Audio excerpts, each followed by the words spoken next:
16h, Brigitte Lahaye, Sud Radio. Philippe Arlin est avec nous, sexothérapeute, et je rappelle votre dernier livre, Charlie, le chat du sexologue, que vous pouvez trouver aux éditions de la Musardine, qui est un livre un peu humoristique, mais qui donne beaucoup de conseils sur la sexualité en général. Vous parlez des positions, d'ailleurs, j'imagine, dans ce livre. Oui, on parle de J'ai essayé de résumer, donc à travers le chat, les questions principales qui sont posées aux sexologues. Mais il pourrait y avoir effectivement un tome 2, vu que, vous le savez presque mieux que moi, le nombre de sujets qu'on peut aborder dans le domaine de la sexualité est assez vaste. On pourrait même dire infini. Oui, bien sûr. Tant mieux. Voilà, mais le chat ne s'est pas encore penché sur tout. Pourtant, il est souple. Hein. Ah, très. Bonjour Jérôme. Et bonjour Philippe. Bonjour Jérôme. Toujours un plaisir de vous entendre. Mais c'est un plaisir que nous partageons avec vous, Jérôme. Merci. Il paraît que je suis le seul homme. Écoutez, oui, à part Cyril, mais lui, il testait le quotient sexuel, donc, mais bon, oui, vous êtes le seul homme. Ça laisse à penser que les femmes seraient plus imaginatives. Se positionnent mieux. Ou les hommes sont timides, je sais pas. Ah, ouais. Bah, vous allez nous dire, déjà. Alors vous, qu'est-ce que vous nous dites en tant qu'homme? Je ne vais pas paraître très original au niveau de la position, bien que j'en utilise quand même quelques-unes, mais celle que je préfère avant tout, c'est la missionnaire. Et pour plusieurs points. La première, c'est que, comme l'avait dit Philippe, le regard était vraiment très important. Je fais partie de ceux qui prennent du plaisir en voyant sa partenaire en prendre. Et puis, au-delà de la missionnaire, il y a aussi le fait que, bon, la missionnaire classique avec les jambes écartées, bien sûr, mais il y a aussi, alors je sais pas si on l'appelle la missionnaire, hein, mais du coup, mais avec les jambes resserrées. Je sais pas si vous voyez. Donc, oui, tout à fait. Oui. Et parce que au niveau on a du vécu, vous savez. Oui, j'imagine. Et voilà, au niveau de la sensation, que ce soit pour elle ou pour moi. Et ensuite, le missionnaire, parce que j'aime bien des fois être axé dans le centre, mais également aussi sur les côtés. Et là aussi, il y a beaucoup de sensations, que ce soit sur le côté gauche, sur le côté droit, je varie. Hein. Mais ça reste une position pour moi qui est très... où on peut y poser beaucoup de variantes. Oui, bien sûr.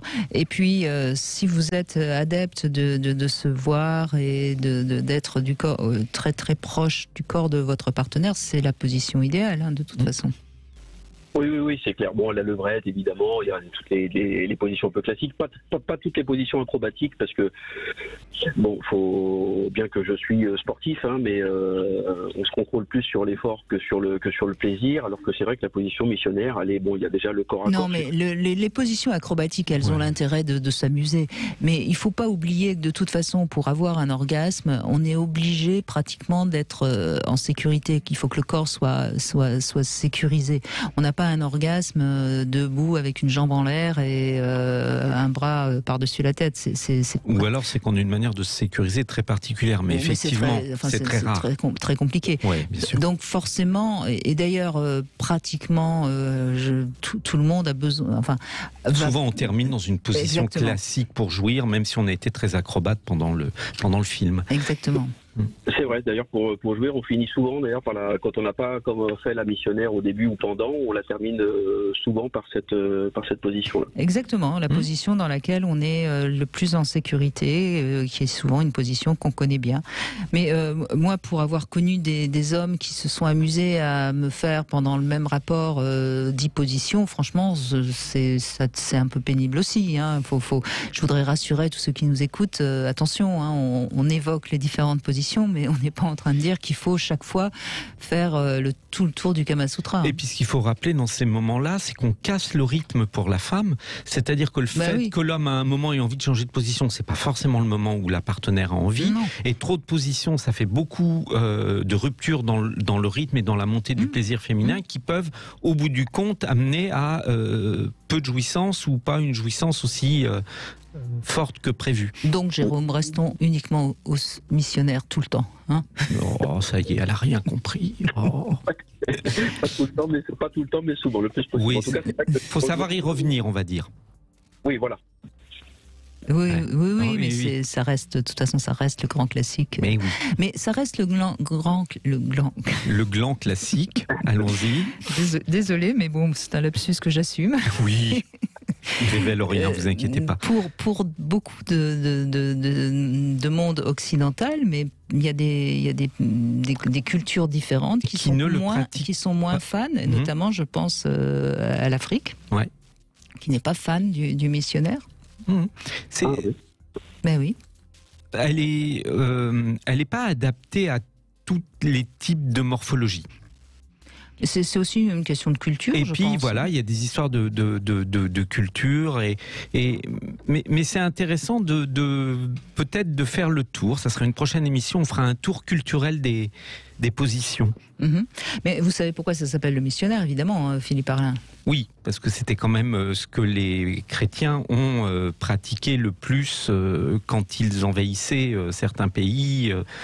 C'était les missionnaires qui pratiquaient ce type de position. Et c'est de là que vient le terme, la position des missionnaires. Comme ils étaient très fatigués, parce qu'ils avaient beaucoup voyagé, donc... J'aurais appris quelque chose. Décidément, au cours de vos émissions, on apprend vraiment... Oui, ça vient bien du mot, ça vient bien du missionnaire. Hein. C'est...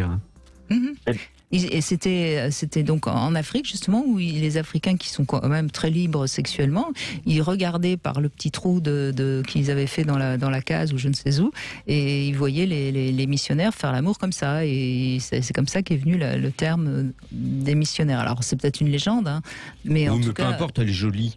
En tout cas, c'est une légende elle ne doit pas être très loin de la que la vous réalité. connaissiez aussi.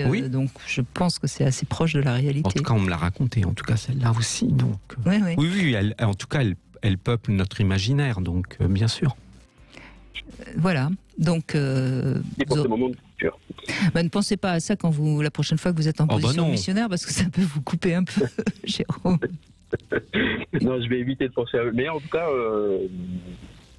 ils ont bien fait, parce que du coup, c'est une position très intéressante, très excitante, et pour l'un ou pour l'autre, je dis bien, parce que... Oui, mais à l'origine de l'humanité, alors je ne sais pas, parce que ça a été très discuté par les anthropologues, mais les humains pratiquaient plutôt la levrette. Oui. Mais ça a été... c'est pas... C'est une logique qu'on essaye d'appliquer. On n'a pas filmé de l'époque, donc non, on n'a pas trouvé les webcams de l'époque. On n'a pas trouvé les selfies de l'époque. Mais on les cherche. Mais... Ça serait quoi votre deuxième position préférée? Vraiment, alors moi j'aime bien être... pas dominant, mais j'aime bien celui qui prend les choses en main. Et c'est vrai que de temps en temps, j'aime bien quand c'est l'inverse. Alors, vraiment pas tout le temps, mais de temps en temps, donc, comment on l'appelle, j'ai celle qui... à l'inverse du missionnaire. L'Amazone ? Oui, celle au-dessus de moi. Oui, d'accord, l'Amazone, voilà. Ouais. Pareil, pour le côté... Et vous voulez voir son dos ou vous voulez la voir elle ? Non, la voir elle. D'accord. Donc vous jouez à l'étalon qui se fait chevaucher par la cavalière. Voilà, et je dans un esprit où je me laisse faire, où je me laisse vraiment violer, en tout cas. Parce que après, on y ajoute aussi un bandeau pour se cacher les yeux souvent. Donc voilà, et après, il y a plein de petites choses à côté. C'est la scénarisée, on scénarise la position et du coup, ça devient... Voilà. Bon, après, je suis très cérébral, donc forcément aussi ça aide. Mais voilà, on en fait plein d'autres, mais c'est ces deux-là les principales. D'accord. Merci Jérôme, en tout cas, de nous avoir appelés. Merci d'avoir... Au moins, on aura eu un homme qui aura témoigné et finalement qui dit un peu la même chose que les femmes. Finalement, si on fait un peu le compte-rendu... Peut-être qu'ils le font ensemble, d'ailleurs. Écoutez, ça ne nous regarde, ça ne nous regarde pas. Non, mais effectivement, on retrouve quand même les positions qu'on a citées au début, et c'est normal parce que ce sont les plus à même de garantir le plaisir et les plus praticables, quel que soit le contexte. Alors, on n'a pas parlé des différentes positions pour pratiquer les préliminaires. Ça aurait pu aussi, mais c'est peut-être le propos d'une autre émission. Parce que là aussi... l'imagination est encore plus grande, puisqu'il n'y a pas la contrainte de ces axes qui doivent se pénétrer. Donc là, on peut être dans plein de positions extrêmement différentes et... Oui, ça pourrait être une occasion d'explorer là aussi, parce que ça n'existe pas dans le Kama Sutra, c'est quand même malgré tout autour de la pénétration. Et c'est vrai que ça peut aussi donner d'autres fantasmatiques, d'être dans une autre position pour pratiquer une fellation ou un cuni. Donc pensez-y, c'est bientôt le week-end. laissez-vous aller, rêver et fantasmer. C'est d'ailleurs, changer de fauteuil. C'est d'ailleurs le sujet de l'émission qu'on fera demain avec Sophie Cadalen. Merci beaucoup Philippe Arlin. Merci, je rappelle Brigitte. le titre de ce livre qui existe en poche maintenant, Libérez votre désir. C'est aux éditions de la Musardine où vous donnez des conseils très pratiques, notamment pour les couples où la femme manque un peu de désir. Il n'est pas mort, il faut juste l'éveiller à nouveau et vous avez vraiment des conseils